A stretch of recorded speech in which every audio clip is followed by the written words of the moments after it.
Honestly, everything was unexpected about this trip. Hi, I am Kajol.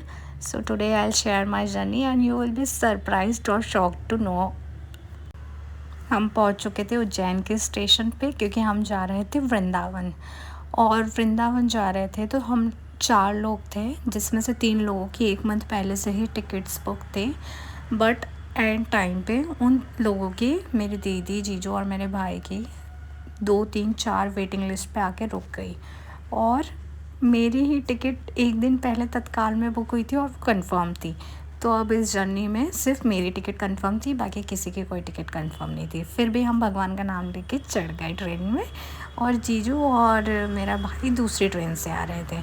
फिर train में हमने थोड़ी गपशप की। ये मेरी सिस्टर है, ये मेरी सिस्टर की छोटी बेटी है, और ये है मेरी दीदी का बेटा जो कि है बहुत ही ज़्यादा शरारती।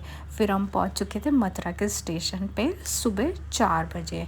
और आपको दिख रहा होगा हर किसी ने कुछ ना कुछ ठंड का पहना हुआ है, स्वेटर या जैकेट, क्योंकि वहाँ पे बहुत ठंड थी।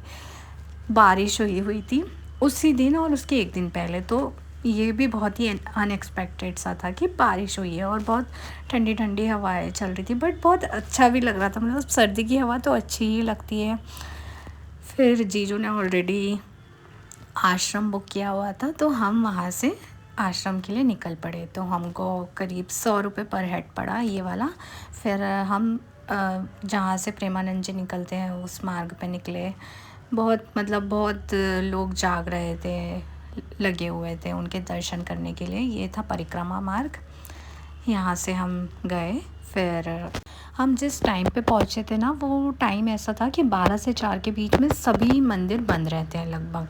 बट अब रेडी होके हम निकल गए थे इस्कॉन मंदिर की गौशाला में। फिर हमने थोड़ा गायों के साथ थोड़ा उनको सहलाया, उनके साथ रहे। मतलब आप अच्छा लगता है जब आप ऐसे एनिमल्स के साथ रहते हो, तो you really feel good and relaxed. फिर हम गौशाला से ही, गौशाला बहुत बड़ी है, मतलब बहुत कुछ है वहाँ पे, गार्डन है और समाधि स्थल है। तो हम वहीं पे हम बैठे, हमने 4 बजे तक का वेट किया ऐसे। और थक भी गए थे हम लोग, तो ऐसे ही आराम कर लिया हमने गार्डन में। फिर जीजू वृंदावन आते ही रहते हैं तो उनको बहुत ज़्यादा नॉलेज है। तो हमारे लिए बहुत इजी था, मतलब हमने 4 बजे से 9 बजे तक सारे मंदिरों के दर्शन कर लिए थे। जो ये बांके बिहारी टेम्पल है और ये वाले जो अंदर गलियों गलियों में है, तो बहुत इजी था, मतलब आपको हमको ऐसा कुछ लगा नहीं। फिर हम ये एक राधा स्नेह करके मंदिर है, यहाँ गए। बट टाइम हुआ नहीं था तो पट तो बंद ही थे। वृंदावन की गलियाँ ना बहुत सुंदर है, मतलब आपको अच्छा लगेगा। और हर दुकान पे मुझे तो ऐसा लग रहा था ना, यहाँ से कुछ ले लूँ, वहाँ से कुछ ले लूँ। पर फिर दीदी मिली मुझे, उन्होंने मुझे राधा बिंदी लगाई और मुझे बहुत अच्छी लग रही थी। मतलब ऐसा लग ही नहीं रहा था कि ये मैं हूँ, मतलब एक अलग सा ही ग्लो आ गया था चेहरे पे। फिर हम बांके बिहारी मंदिर के लिए लाइन में लग गए। ये जो आप देख रहे हैं, ये हाँ जो मैं आपको बता रही हूँ, यहाँ ये था फर्स्ट गेट, और जहाँ हम खड़े थे वो था सेकंड गेट, और इसके भी पीछे था एक थर्ड गेट। तो आप कभी भी ना फर्स्ट गेट से मत जाना, क्योंकि वहाँ पे बहुत ज़्यादा भीड़ होती है, क्योंकि वो फर्स्ट गेट होता है। Try to take the second और थर्ड वन। फिर हम फाइनली बांके बिहारी मंदिर में पहुँच गए, और मैंने इस बार ऊपर जाकर दर्शन किए थे। बहुत अच्छा लग रहा था बैंक कि यार पहाड़ी जाए। मैंने इतने पास से दर्शन किए। शायद आपको इस वीडियो में दिख भी रहे होंगे। भीड़ तो भाई साहब बहुत ज़्यादा थी। आपको जैसे जैसे खुद को निकालना है, कोशिश करना कि बच्चों को लेके ना जाए। हम तो गए तो थोड़ा स्ट्रगलिंग भी था, मज़ा भी आया, पर ठीक है। फिर वहाँ से हम बांके बिहारी मंदिर से निकल गए, गली गली में घूमा वहाँ से, और दूसरे टेंपल के लिए। गलियाँ ना सब एक जैसी है, तो थोड़ा सा ना कंफ्यूजिंग सा रहता है। तो रास्ते में किसी किसी से पूछ लो कि ये वाला टेंपल का है या फिर इसके आगे कौन सा है। फिर मुझे भगवान से माला भी मिल गई, तो भाई साहब और ही अच्छा हो गया, मेरे सूट से ही मैच हो गया। तो मैं तो खुशी के मारे मेरे फूल ही नहीं समा रहे थे कि यार कितना प्यारा सा लुक आ गया है। फिर हम लोग वहाँ से निकले और हम जा ही रहे थे, राधा वल्लभ जी के मंदिर जा रहे थे हम। और हम फाइनली वहाँ पहुँच गए। वहाँ पे भी वही एज़ यूजुअल भीड़ थी ही सही।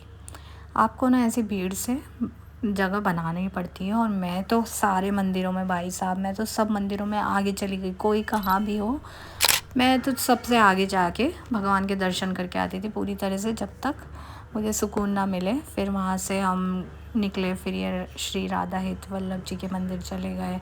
और गलियों में ना बहुत सारे मंदिर होते हैं श्री कृष्ण राधा रानी के। फिर हम वहाँ से निकले मंदिर से, और वहीं पे ही उसी रोड पे था सेवा कुंज। फिर हम गए सेवा कुंज पे।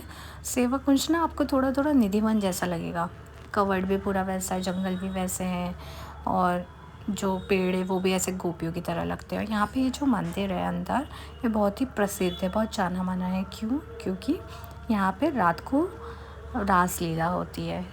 ऐसा माना जाता है कि श्री कृष्ण जी आते हैं यहाँ पे राधा रानी के साथ। तो यहाँ पे भगवान का भोग लगाया जाता है, प्रसाद रखा होता है, तो सुबह के वक्त वो ख़त्म हो जाता है। फिर हम पहुँच गए थे श्री राधा दामोदर जी। ये वह मंदिर है जहाँ पे प्रभुपाद जी रहते थे। प्रभुपाद जी कौन है? जिन्होंने इस्कॉन को बनाया है। तो यहाँ ये सिर्फ मंदिर आपको इतना दिखेगा, बट इसके पीछे बहुत बड़ा मंदिर है। यहाँ पे प्रभुपाद जी रहते थे सबसे पहले, तो उनका सारा चीज़ें हैं, और पीछे समाधि गृह भी बना हुआ है। फिर हम चले गए थे निधिवन। किस्मत से निधिवन इस बार रात को 8 बजे भी खुला था, जो कि बिल्कुल सरप्राइजिंग था, क्योंकि 6 बजे वो बंद हो जाता है। अब शायद पता नहीं टाइम चेंज हो गया होगा। रास्ते में आपको ऐसे गाइड्स मिलते हैं, या तो आप उनको ज्वाइन कर लो, तो वो आपको पूरी कहानी बता देते कि यहाँ का क्या महत्व है। निधिवन में भी एक, निधिवन के बीचों बीच एक मंदिर है।